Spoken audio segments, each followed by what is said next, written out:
I know when something is wrong before anyone says a word. 43 years working construction sites teaches you to read the air, to sense when the ground beneath you is no longer solid. That was exactly how I felt standing in the parking lot of Harrington and Associates, staring at my phone, reading the same message for the third time. Mr. Peterson, this is Edward Harrington. I need to see you today. It is about Catherine. Come to my office at 2 p.m. Please do not mention this to anyone, not yet. Catherine, my wife, my Kathy, had been gone for 6 days. The funeral was yesterday. I could still smell the lilies on my jacket, still feel the weight of her coffin as we carried her down the aisle of St. Michael's, still hear my daughter-in-law Jessica's theatrical sobbing louder than anyone else echoing off the vaulted ceiling. I sat in my truck for 10 full minutes before I could make my hands turn the key. The October wind rattled through the maples lining the street, pulling down leaves in thick clusters. Catherine loved October. We met in October 51 years ago at a Thanksgiving dinner neither of us wanted to attend. Now Edward Harrington, her boss of 22 years, wanted to see me alone, the man who built his wealth management firm from nothing, who treated Catherine like the daughter he never had, who closed his entire office the day she died. Something was wrong. The elevator to the 7th floor felt like it took an hour. My reflection in the polished doors showed an old man I barely recognized, gray stubble I had forgotten to shave, eyes red from crying and not sleeping. The wedding ring on my finger suddenly felt too tight.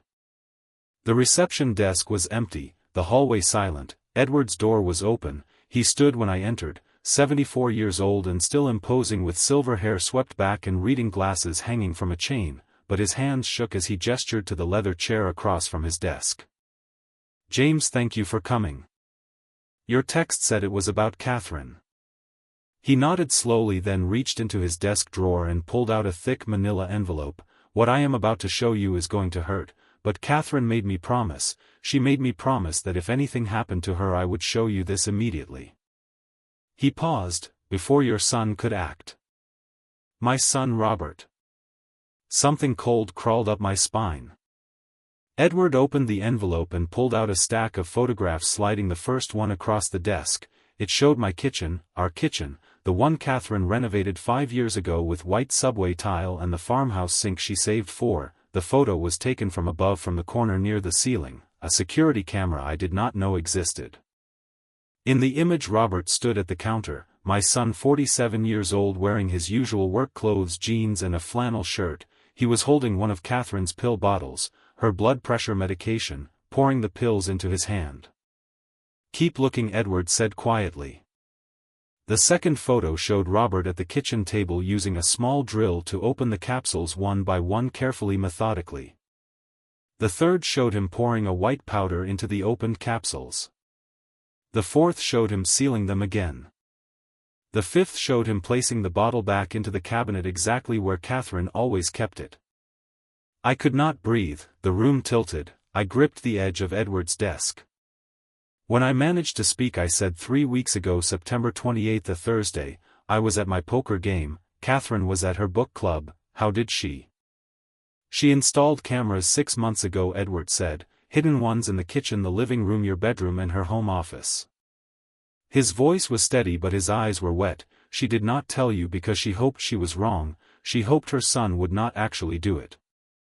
Do what? He slid another photo across. This one was a laboratory report on official letterhead from a private forensics company in Toronto.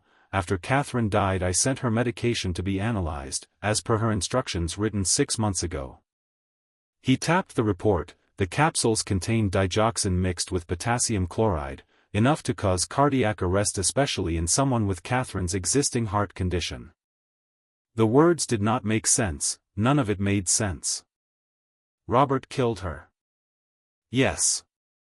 My son murdered his mother. Yes. I stood so fast the chair fell backward, my vision went black at the edges. Edward was around the desk in seconds, his hand gripping my shoulder, steadying me. Sit down, James, please, there is more. More. Much more, and we do not have much time. Your son is planning to visit you tonight at 7. Catherine predicted he would. She predicted everything. I could not sit. I paced to the window, staring down at the street 7 floors below, people walking, cars moving, the world continuing, as if my wife had not just been murdered by our own son. Why, I whispered. Money, Edward said, your money, the property, the investments, Catherine's life insurance. We do not have that much, I said. The house is paid off, some savings, her pension. Edward shook his head. James, your property alone is worth $3.2 million, the land, the location. Developers have been trying to buy that lot for years. Catherine always refused. She wanted to keep it for you for retirement, maybe pass it to grandchildren one day. Robert knows this. Robert has been in debt for 8 years, gambling, online poker, sports betting. He owes money to dangerous people. Jessica encouraged it, enabled it. They have been living beyond their means and they are drowning. I thought of Robert at the funeral, standing beside me, holding my arm, telling me everything would be okay, that we would get through it together, that family was all that mattered. My son stood beside his mother's coffin, the mother he murdered. Catherine knew, I said. She suspected, Edward replied. 6 months ago Robert started asking questions about your will, about the property, about her life insurance. She noticed things missing from the house, small things. Your credit card numbers changed, gambling websites on the family computer. Edward pulled out another document. She hired a private investigator. This is his report. I took it and read, my world cracking apart with every line. Robert had been forging checks from our account for 2 years, small amounts at first, then larger. Catherine caught him, confronted him. He cried, apologized, promised to get help. She believed him. He never stopped. He only got smarter. Different accounts, different methods. The report showed Robert accessed Catherine's email, copied financial documents, contacted a real estate lawyer about property transfers, asked how quickly estates are settled in Ontario if there is only one heir. One heir. He was going to kill me too, I said. Catherine believed so, yes. After a suitable mourning period it would look like an accident or another heart attack. You are 68, you have high cholesterol, it would not be questioned. I sank back into the chair, my hands shaking so badly I had to clasp them together. Why didn't she tell me? Why didn't she go to the police? Because she loved him, because he was her son, because she hoped right up until the end that he would change, that he would get help, that love would be enough. Edward's voice broke. She told me 3 weeks ago that she caught Robert in the house when you were out, that he was acting strange and nervous. She checked the cameras the next day and saw what he had done to her medication, but she still could not bring herself to turn him in. She could not destroy her own son, so she let him kill her. No.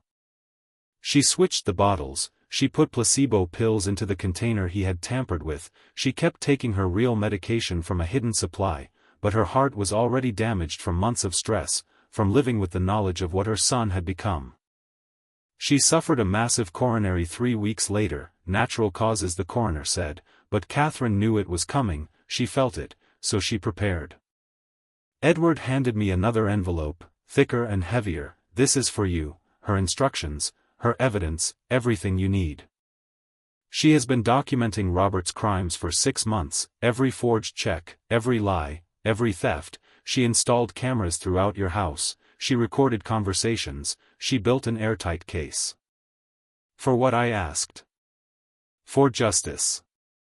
She could not do it herself, she could not turn in her own son, but she knew you could, she knew you would once she was gone and once you saw the truth. I opened the envelope. Inside was a letter in Catherine's handwriting. I recognized the loops of her cursive, the way she dotted her I's. My dearest James, if you are reading this, I am gone and I am so sorry. I am sorry I did not tell you. I am sorry I could not save myself. I am sorry I put you in this position, but our son has become someone we do not know, someone dangerous, and he will not stop. He will come for you next, for your inheritance, for everything we built together. I have given Edward everything you need, evidence, documentation, proof. Please, my love, do not let sentiment cloud your judgment, do not let him fool you the way he fooled me for so long, do not let my death be in vain. Go to the police, show them what I have collected, protect yourself, and please forgive me for not being stronger, for not seeing clearly until it was too late.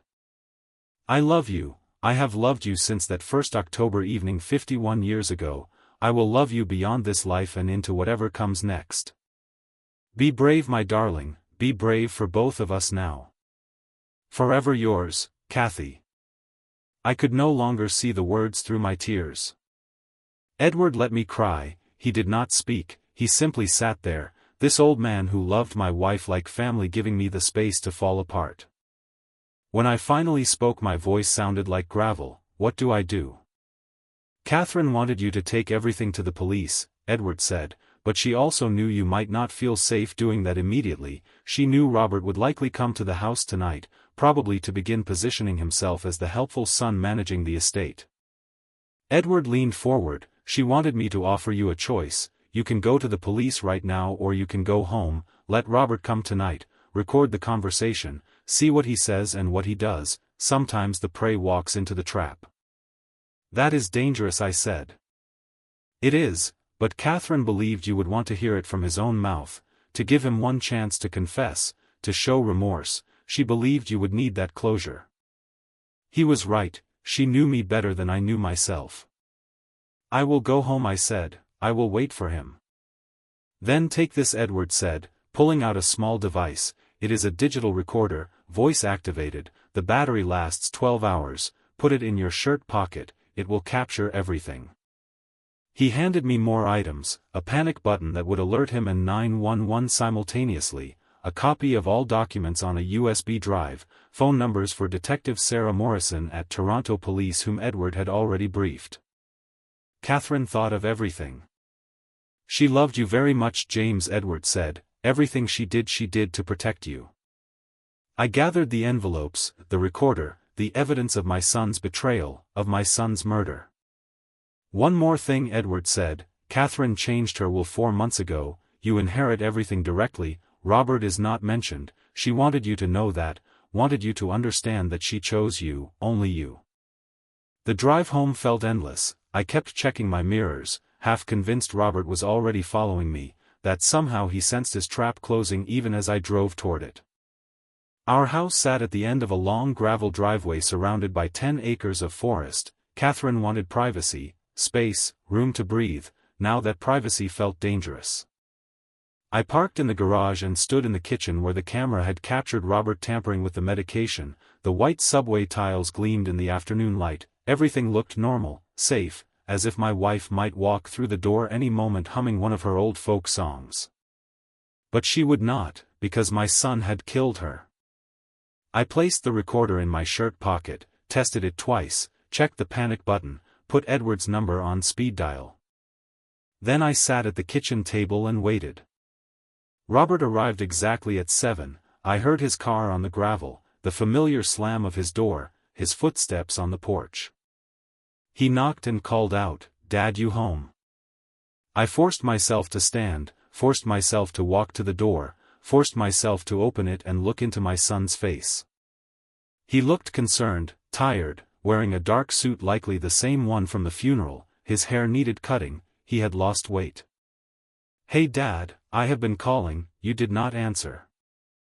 I needed some space. "I understand, I am worried about you though, you should not be alone." He followed me inside, his eyes scanning the kitchen, cataloging everything, assessing value, planning. I made coffee and asked if he wanted some. "Sure, thanks." I poured 2 cups and sat across from him. The recorder in my pocket felt impossibly heavy.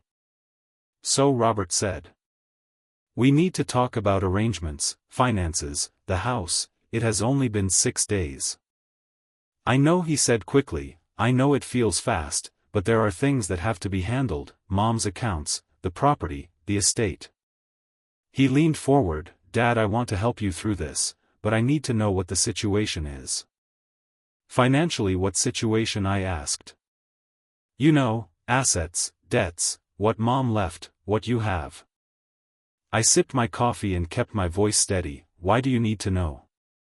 "Because I am your son, because I want to make sure you are taken care of, that you are secure." He smiled, the same smile he had when he was 6 years old, showing me a drawing he was proud of. "You should not have to worry about this alone. Your mother handled most of it right, which is why we need to get organized now, figure out what is what." He pulled out his phone and started scrolling. "I have been researching estate lawyers and financial advisors. I think we should set up a meeting next week, get everything in order." There is no rush. Actually, Dad, there is. The property taxes are due in November, the insurance, Mom's accounts need to be closed, funds transferred. It is complicated, but I can handle it. I want to handle it for you. The lies flowed smoothly, effortlessly, like he had rehearsed them. Robert, I said carefully, are you in some kind of trouble? His eyes flickered for just a moment, then the concern returned. Trouble? No, why would you ask that? You seem anxious, stressed, more than grief. Of course I am stressed. Mom just died, you are alone, there are a million things to deal with. He set his coffee down. Did someone say something to you? Like who? I do not know. Mom's work friends, that Edward guy, he never liked me. Edward Harrington. Yeah, he has always been strange about me, protective of Mom, like I was going to hurt her or something. Robert laughed, the sound hollow. Did he call you? Did he say anything? The trap was opening. Catherine had predicted this, the way Robert would try to isolate me by casting suspicion on anyone who might reveal the truth. He called, I said, asked how I was doing, that was all. What else would there be?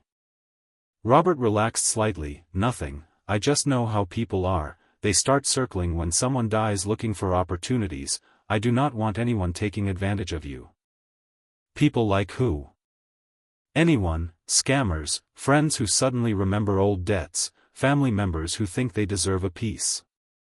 He paused. Even Jessica mentioned we should make sure everything is documented and protected. Jessica is concerned about my finances. She is concerned about you, about us, about making sure you are not left vulnerable. Jessica, my daughter-in-law, who according to the investigator had been pushing Robert to deal with the Catherine problem for months, who had researched inheritance laws and property transfers, who had calculated down to the dollar what they would gain from my wife's death. That is thoughtful of her, I said. Robert nodded and checked his phone again. So about the house, have you thought about what you want to do? Do? Well, it is a lot for one person, 10 acres, maintenance, maybe you should consider downsizing. There are great retirement communities, condos, places where you would not have to worry about upkeep. Your mother loved this house. I know, but Mom is gone, Dad, and you have to think about what is practical now, what makes sense. He leaned back. Jessica and I talked, we could help you sell it, handle the process, make sure you get a fair price, then you could move somewhere easier, closer to us. How generous, I said, the edge in my voice unnoticed or ignored. We are family, that is what family does, takes care of each other. Is that what you think you are doing, taking care of me? Of course, what else? I stood and walked to the cabinet. I took out Catherine's medication bottle, the one Robert had tampered with, the one we had kept untouched as evidence. Do you know what this is? I asked. Robert went very still. Mom's blood pressure medication. That is right, the medication she took every single day. I placed it on the table between us. Except 3 weeks ago someone opened these capsules, someone put something inside them, something designed to cause cardiac arrest. The color drained from Robert's face. Dad, what are you saying? Someone murdered your mother, Robert, someone with access to this house, someone who knew her routine, someone who knew which medications she took and when. That is insane. Mom died of a heart attack, natural causes, the coroner said. The coroner said she had a heart attack. He did not say it was natural, and he did not test for digoxin and potassium chloride. Because why would he? Why would anyone suspect her own son? Robert stood so fast his chair fell backward. You have lost your mind, grief is making you crazy. Am I? I pulled out my phone, opened the photo app, and showed him the images from the security cameras, his face, his hands, the drill, the powder, the pills. He stared at the screen, his mouth opened then closed, no words came out. Your mother installed cameras 6 months ago, I said. She suspected you, hoped she was wrong, but she was not, was she? Those could be doctored, photoshopped, anyone could fake that. They are time-stamped and date-coded with metadata proving they are original. Edward Harrington has the originals, and so does Detective Sarah Morrison with Toronto Police. Robert's hands clenched into fists. You went to the police. Not yet. Your mother wanted to give you one last chance, to tell the truth, to show some remorse, to explain why you killed her. I did not kill her. Then explain the photos, explain the forensics report showing her medication was tampered with, explain the financial records proving you have been stealing from us for 2 years. His expression changed, the concern vanished, replaced by something cold, calculating, dangerous. You cannot prove any of this, he said quietly. Actually I can. Your mother documented everything, every forged check, every stolen dollar, every lie. She gave it all to Edward, and he gave it to me, and tomorrow morning I am taking it to the police. We stood there, father and son, separated by 10 feet and a lifetime of lies.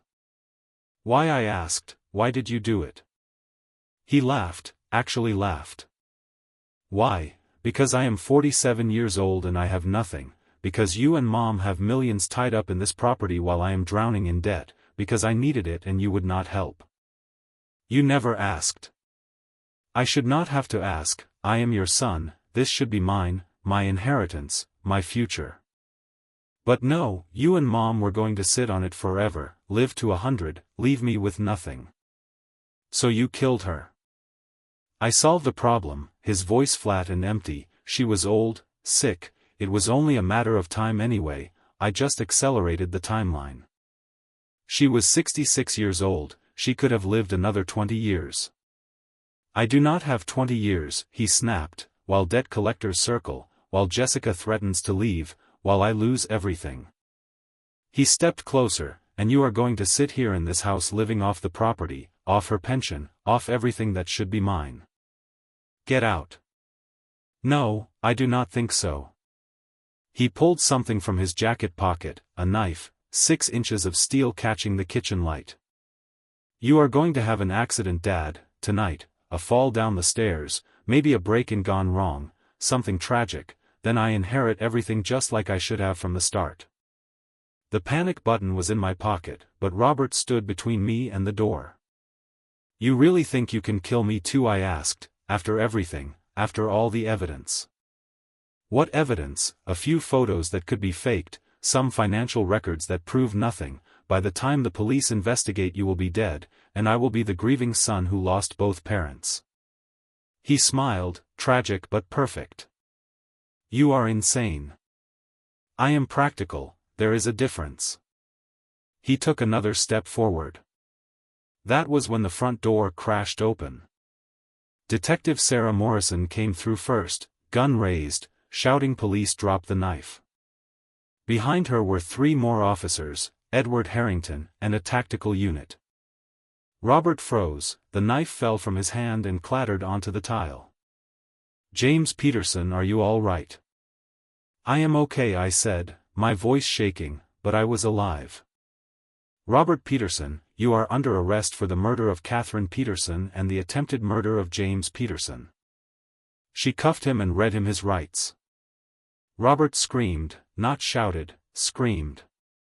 This is not real, you cannot prove anything. We just recorded your confession, Detective Morrison said calmly, every word. I pulled out the recorder and showed him the red light, still on, still recording. But how? Robert stammered, how did they? Your mother, I said, she predicted you would come tonight, predicted what you would say, what you would do. She told Edward, he told the police, they have been outside the whole time listening. Catherine's final act, her last protection. Even in death she was still saving me. They took Robert away, I heard him shouting as they put him in the car, cursing me, cursing Catherine, cursing everyone but himself. Edward stood in my kitchen, looking old, tired, heartbroken. Catherine would be proud, he said. She should not have had to do this. No, but she died knowing she saved you, and that matters. Over the next 3 months the investigation unfolded. Catherine's evidence was even more thorough than I had imagined. Cameras showed Robert stealing, forging documents, meeting with loan sharks. Jessica was arrested as well, conspiracy to commit murder. She had pushed him, encouraged him, planned it with him. The trial lasted 6 weeks, the jury deliberated for 4 hours, guilty on all counts. Robert received 25 years to life, Jessica 15. I watched my son led away in shackles. He did not look at me, did not say goodbye, he disappeared into the system.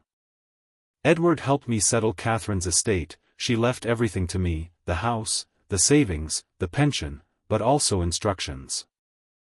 I sold the property for $4 million, kept enough to live comfortably, and used the rest to establish the Catherine Peterson Foundation for Victims of Financial Abuse.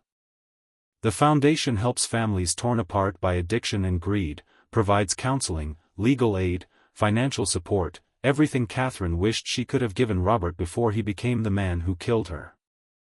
I moved into a small condo overlooking Lake Ontario, easier to manage.